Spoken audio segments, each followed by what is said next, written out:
비 오면서 선선한 바람 따라 캠핑을 즐기러 가시는 분들이 늘고 있는데요. 많이 아는 만큼 제대로 즐길 수 있겠죠? 사단법인 한국캠핑협회 차병희 총재님 모시고 알찬 얘기 나눠보도록 하겠습니다. 총재님 안녕하세요. 네, 사단법인 한국캠핑협회 총재 최정입니다. 반갑습니다. 네, 오늘 자리해 주셔서 감사합니다. 한국캠핑협회 총재님이시면 그만큼 캠핑에 관해서도 고수이실 것 같은데요.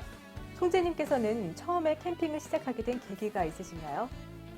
네, 처음에 캠핑을 하게 된 거는 어릴 때 이제 보이스카우트 때문에 하게 된 동기가 됐고요.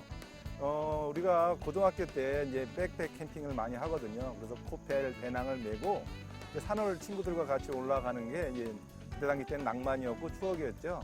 근데 그것이 이어지다가 이제는 요 근래에 와서는 이제는 캠핑카를 만들면서 이제 캠핑을 즐기게 됐고요. 최근에는 이제 캠핑 협회를 맡으면서 전국의 캠핑장을 돌아다니게 되다 보니까 캠핑을 더 즐기게 됐습니다. 네, 그렇다면 한국캠핑협회에서는 주로 어떤 활동들을 하고 계신가요? 네, 그 캠핑이라고 그러면은 이제 안전이 제일 중요한데요. 우리나라에 있는 캠핑장들에는 안전에 굉장히 심각한 안전 사각지대에 있다라고 볼 수 있어요. 100평짜리 수영장에도 안전요원이 있어야 허가가 나고 있는데요. 현재 우리나라의 캠핑장들은 안전요원 하나 없이 운영되고 있는 게 현실이거든요. 이러한 안전 캠핑에 대해서 안전지도사를 양성하고 안전지도사가 있는 상태에서 캠핑장을 운영하게끔 해 대해서 집중 노력하고 있고요. 또 캠핑장에 대한 등급제를 시설해서 캠핑 캠퍼들이 좀 더 좋은 시설에서 할 수 있게끔 계몽 활동을 하고 있습니다. 또 좋은 캠핑장을 추천하는 것도 캠핑협회가 할 일이기 때문에 좋은 캠핑장을 추천하는 것도 지원하고 있습니다. 네, 그렇군요. 그럼 매 계절마다 캠퍼들이 늘고 있는데 캠핑은 언제 그 재미를 가장 크게 느낄 수 있나요? 네, 캠핑의 최적기라는 건 따로 있지 않습니다. 지금 같이 가을철에는 이제는 단풍을 끼고 또 아름다운 또 이 구경을 할 수 있는 그 풍경이 있고요. 겨울에는 또 눈이 오는 설경을 구경하면서 추위 속에서 또 이제 바베큐를 해먹는 또 낭만이 있고요. 또 봄에는 또 계곡물 흐르는 이 초록 동산에서 또 즐길 수 있는 게 있고요. 여름에는 또 당연히 이제 더위를 피해서 하는 피서의 캠핑이 있기 때문에 우리나라 국민들은 대한민국에 태어난 것을 자랑스러워 해야 될 겁니다. 이렇게 천혜 환경에 이 사계절이 뚜렷한 나라에 살고 있다는 자체가 캠핑 천국의 나라가 아닐까 싶습니다. 네, 캠핑 천국의 나라 정말 듣고 보니 그런데요. 그리고 또 캠핑을 즐길 수 있는 종류도 여러 가지라고 들었습니다. 백패킹과 오토 캠핑 그리고 일반 캠핑은 어떻게 다른가요? 예, 백팩 캠핑이라는 건 일종의 감성 캠핑이라고 봐야 됩니다. 그러니까 혼자서 자신만의 어떠한 힐링을 하기 위해서 혼자서 오지 같은 데를 가서 이제 즐기는 거를 백팩 캠핑이라고 하고요. 큰 장비를 갖지 않고 자신만 추스릴 수 있는 캠핑을 백팩 캠핑이라고 합니다. 그리고 이제 그 오토 캠핑은 자동차를 이용한 캠핑인데요. 옛날에는 그냥 자동차에다가 텐트나 배낭을 메고 가족들과 함께 가는 캠핑을 오토 캠핑이라고 합니다. 그러니까 가족 중심의 어떤 단위로 가는 게 오토 캠핑인데요. 그러니까 일반 캠핑은 바로 이제는 글램핑이나 텐트장이 설치되어 있는 곳이라든가 해갖고 몸만 가서 즐기는 이제 방가로라든가 아니면 텐트촌이라든가 이런데 개인 요새 같은 경우에는 그렇게 되어 있는 곳이 많거든요. 그래서 일반인이 어떤 특별한 캠핑 장비를 구비하지 않고 그 캠핑의 자체만 즐기는 그러한 캠핑을 그냥 보통 일반 캠핑이다 이렇게 표현하지만 결국 캠핑은 다 똑같다고 보아야 될 것입니다. 네, 그렇군요. 그런데 이런 다양한 캠핑을 시작하고 싶어도 장비의 부담으로 주저하는 사람들도 많습니다. 이 지혜롭고 알뜰한 캠핑을 위한 팁을 주신다면 어떤 게 있을까요? 네, 요새 캠핑의 본질과 다르게 캠핑의 어떤 그 전시용 보여주기식의 캠핑이 요새 유행하고 있는 게 참 안타까운 건데요. 사실은 캠핑은 보여주는 캠핑이 아니라 즐기는 캠핑이 돼야 되는 거거든요. 그래서 이제 장비들이 고가 장비들이 나오고 외국의 수입 브랜드로 인해서 고가 정책에 의해서 비싼 거를 써야만 무슨 좋은 거다라는 생각을 가지는 그런 잘못된 캠핑 문화가 형성되어 있는 게 안타까운 현실인데요. 일단 캠핑은 이제 중고라도 또 좋은 것들이 많거든요. 예를 들어 저 같은 경우에는 캠핑 장비 같은 거를 종로에 한학동에 가면은 중고를 파는 데가 있어요. 그런 데 가서 이제는 골라셔도 되고요. 다음에 풀 세트로 구매하시면은 나중에 후회하시는 경우가 많습니다. 그러니까 풀 세트로 구매하실 때는 사지 마시고 개별로 필요할 때마다 하나씩 구매하셔서 하시는 게 좋고요.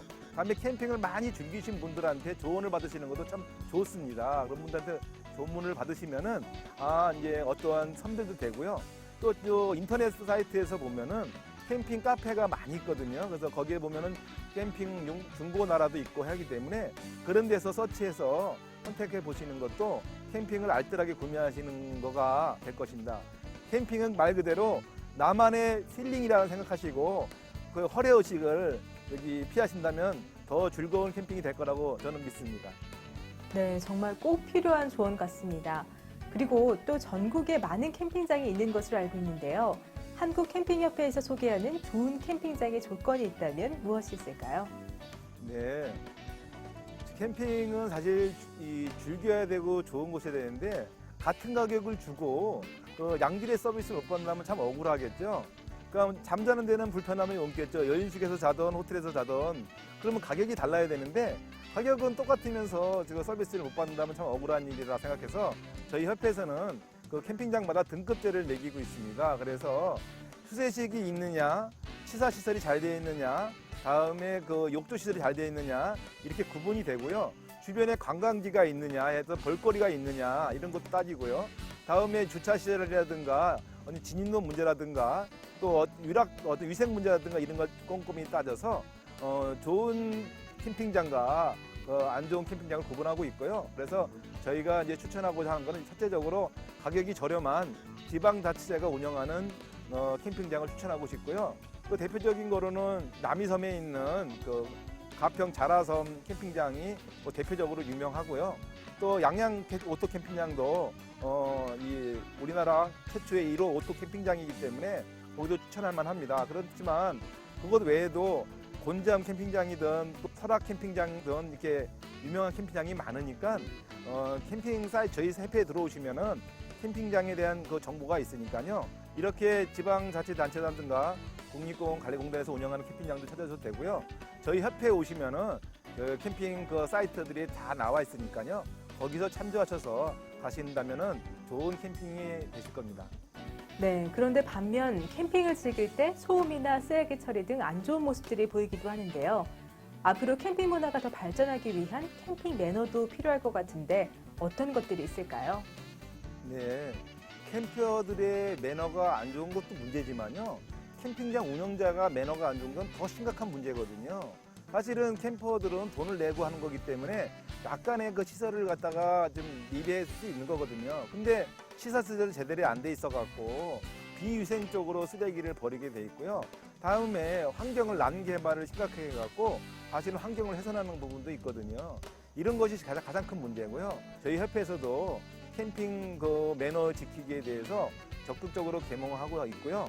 다음에 이런 거에 대해서 규율하고 있는 캠핑장들이 늘어나고 있습니다. 그래서 10시 이후에는 차량 진입을 금지한다든가 또 그 주변에서 고성방가를 하지 못하게 한다든가 다음에 또 이제 어떤 큰 캠핑장 같은 경우에는요.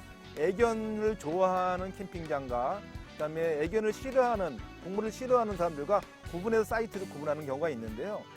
그런데 이거를 갖다가 그냥 우리나라는 지금 이제 방치하고 있는데 요새는 캠핑장들도 애견 전문 캠핑장도 생기고 있고요. 또 이제 흡연자와 비흡연자도 있거든요. 그래서 흡연자들만의 사이트와 비흡연자만의 사이트를 이렇게 구분하는 그런 캠핑장도 늘어나고 있습니다.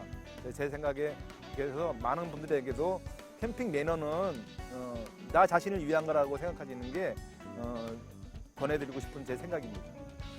네, 나 자신을 위한 캠핑 매너.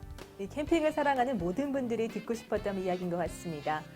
그럼 앞으로 한국캠핑협회의 2014년 하반기 계획과 또 앞으로 최종 목표에 대한 말씀 부탁드립니다. 네, 캠핑은 사실 이렇게 건강한 사람들은 누구나 즐길 수 있는 게 캠핑인데요. 사실 캠핑은 남녀노소 누구나 즐길 수 있습니다. 근데 사실은 장애우입니다. 그런데 사실 저보다 더 중증 장애우들이 밖에를 한 번도 기억 못한 거택 장애우라는 친구들이 있습니다. 밖에 세상을 한 번도 나가보지 못한 누구의 도움 없이는 나가보지도 못하는 거택 장애우를 캠핑 나들이 프로그램을 시행하려고 합니다. 바로 비장애인과 장애인이 함께 어울려서 이 캠핑을 즐기고요. 다음에 이 평생 밖에 한번 못 나가본 거택 장애우들에게 이 세상을 구경시켜준다면 뜻깊은 일이라 생각됩니다. 다음에 작년에 제1회 캠핑 문화 시상식을 거행했었습니다. 국회 헌정기념관에서 행사를 했는데요. 올해가 제2회입니다. 그래서 올해도 캠핑 발전에 공로를 하신 분들에게 상을 주고 그분들에게 어떤 치여의 장이 돼야 앞으로 캠핑 문화 발전이 활성화될 것 같아서 이번에 제2회 캠핑 문화 시상식 이번에도 많은 분들의 능력 속에서 아마 행사가 잘 될 거라고 생각됩니다. 네, 그럼 마지막으로 마운틴 뉴스 시청자 여러분께 한 말씀 부탁드리겠습니다. 네, 마운틴 뉴스 시청자 여러분, 우리나라처럼 사계절을 이렇게 즐길 수 있는 캠핑 나라가 세계적으로 얼마나 되겠습니까? 이런 데서 마음껏 캠핑 즐기시고요. 저희 캠핑협회 여러분의 신과 응원으로 더 좋은 캠핑장, 더 매너가 있는 캠핑장, 더 즐길 수 있는 캠핑장 그 노력하는데 한층 힘을 얻게요. 저희 사단법인 한국캠핑협회 응원해 주십시오. 오늘 좋은 말씀 감사합니다. 네, 감사합니다.